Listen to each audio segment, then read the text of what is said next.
Jadi teruskan Anisia.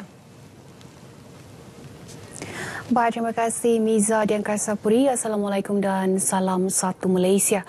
Susulan kejadian tanah runtuh di kilometer 36 Jalan Marak Parak Ranau, Kota Marudu pagi tadi, Jabatan Kerja Raya JKR memaklumkan punca kejadian adalah disebabkan kegagalan cerun tambak akibat hakisan air hujan yang berterusan sejak 2 hari lepas.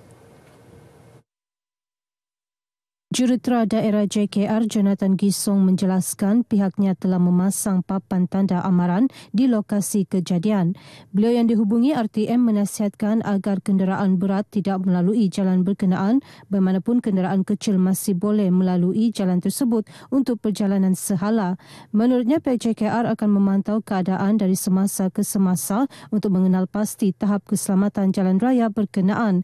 Kejadian tanah runtuh sepanjang 30 meter dan lebar 6 meter ini mengakibatkan seorang penunggang dan seorang pembonceng motosikal maut di tempat kejadian.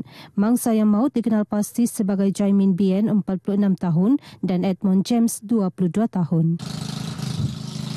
Seperti yang dapat anda saksikan, pihak JKR dan juga konsesi kontraktor sedang menjalankan aktiviti penyelenggaraan sementara, termasuk membuat pemantauan dan juga meletakkan papan tanda sementara untuk keselamatan pengguna. Dan berdasarkan pemerhatian saya, laluan ini masih boleh dilalui namun hanya dibuka untuk laluan sehala.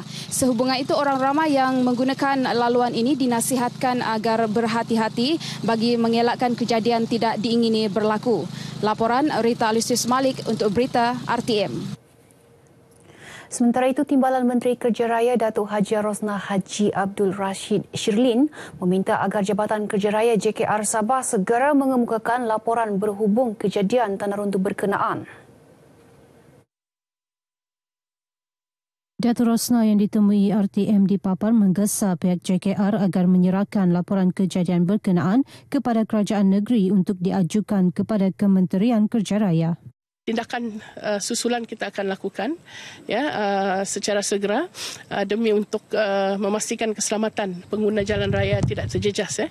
Dan langkah-langkah mungkin jangka pendek ini adalah untuk memastikan laluan trafik itu selamat untuk dilalui. Datuk Rosnah berharap insiden berkenaan tidak berulang dan meminta kerjasama JKR untuk memastikan keselamatan pengguna jalan raya sentiasa terjamin.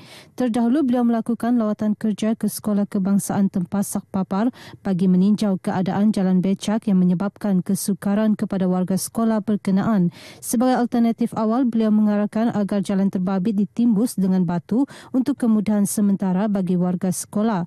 Pihak sekolah juga diminta mengemukakan surat kepada pihak berkaitan untuk tindakan selanjutnya.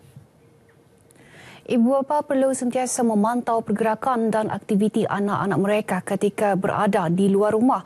Menteri Pembangunan Masyarakat dan Hal Ehwal Pengguna Datuk Haji Jainab Ahmad Aid berkata, sikap kurang mengambil tahu aktiviti anak-anak di luar rumah antara punca anak-anak boleh terjebak dengan gejala yang tidak sihat.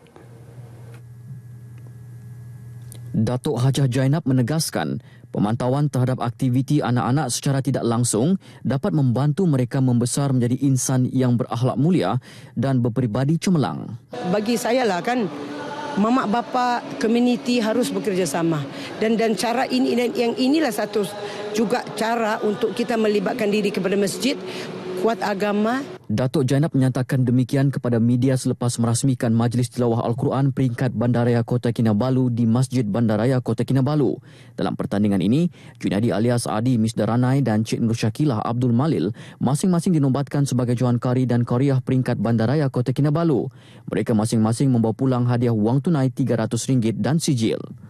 Alhamdulillah, syukur yang tidak terhingga kepada hadrat Allah Subhanahu Wa Taala kerana memberi rezeki pada tahun ini, dan ini merupakan pertama kali ikut daerah KK ini. Jadi alhamdulillah ada rezeki, insya-Allah akan cuba ditingkatkan lagi mutu bacaan.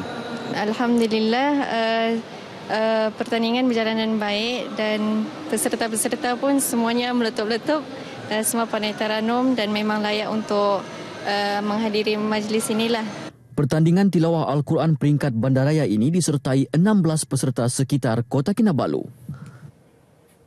Seramai 78,000 murid kurang berkemampuan di seluruh negara menerima bantuan kelengkapan persekolahan menerusi program Happy to School H2S tahun ini. Bantuan bertujuan meringankan beban ibu bapa dalam menyediakan kelengkapan persekolahan awal anak-anak.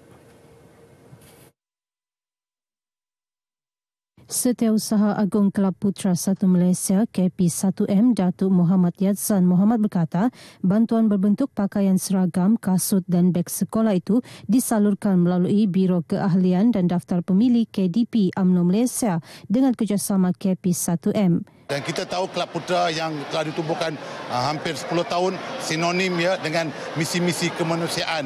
Dulu kita pergi ke Gaza, ke Somalia, ke Mesir dan seumpamanya di antara dunia. Beliau bercakap demikian kepada media selepas mengagihkan bantuan kepada kira-kira 1,000 pelajar di kawasan Parlimen Tenom menerusi program H2S di Tenom. Datuk Muhammad Yadzan memberitahu Biro KDP UMNO Malaysia dan KP1M turut menyalurkan bantuan misi kemanusiaan kepada penduduk yang ditimpa musibah. Terbaharu pihaknya mengagihkan bantuan tilam, selimut dan bantal kepada 10,000 penduduk yang terjejas banjir di Pulau Pinang. Baik, sekian berita dari Sabah petang ini. Teruskan dengan Miza di Angkasa Puri. Silakan Miza.